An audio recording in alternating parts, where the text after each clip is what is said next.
I'm here with Nolan Naraki and Eric Edholm, and guys, we've got a game time decision to make. It's a simple question with a not very simple answer. Who has the best offensive line in the NFL? Nolan, let's start with you. Who are you going with? I'm going with the New England Patriots. You look at what they have on the left side, I think it's as good as there is in football. Nate Solder really came on as a rookie, has outstanding feet and strength for a player as tall as he is.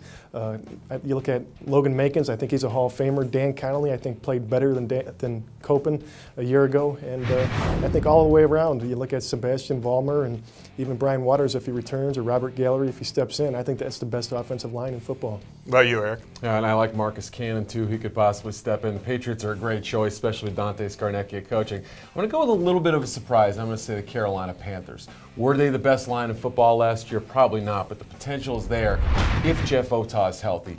If Amini Silatola, one of your favorite players from the draft, if he can make the jump from Division II all the way up to the NFL. I think Otah is the biggest question mark of that group. You don't worry about guys like Ryan Khalil. Jeff Hangartner's pretty solid.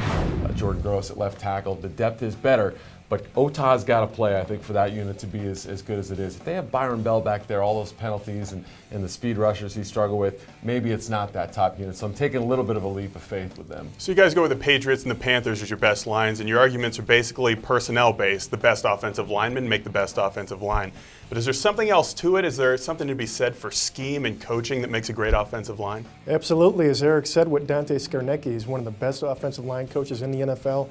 He's a former Marine sergeant, very detail-oriented, very hands-on. He gets the most out of that offensive line every week. And you look at the scheme and what they've done with the no-huddle, I think it's been a huge reason why that offensive line has been so good in pass protection. They just mix it up very well and keep teams off balance, and they're able to basically dictate the tempo.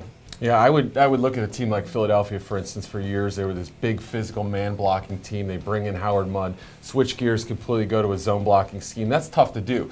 The good teams obviously match their personnel to the scheme. Do you want those smaller pulling guards to fit a zone scheme, or do you want those big physical hulking guys? We're probably seeing a little bit less of that. But teams like the Patriots and even the Panthers, to a certain respect, can do both that. They can zone block and man block. And creative offensive minds like Bill Belichick and Scarnecchia and Rob Chudzinski in Carolina, they can play to the best strengths of their offensive linemen and build a system around that. So Nolan's going with the New England Patriots. Eric's going with the Carolina Panthers. Be sure to sound off in the comments section of our YouTube channel. Let us know who you think has the best offensive line in the NFL. And as always, keep checking back to ProFootballWeekly.com.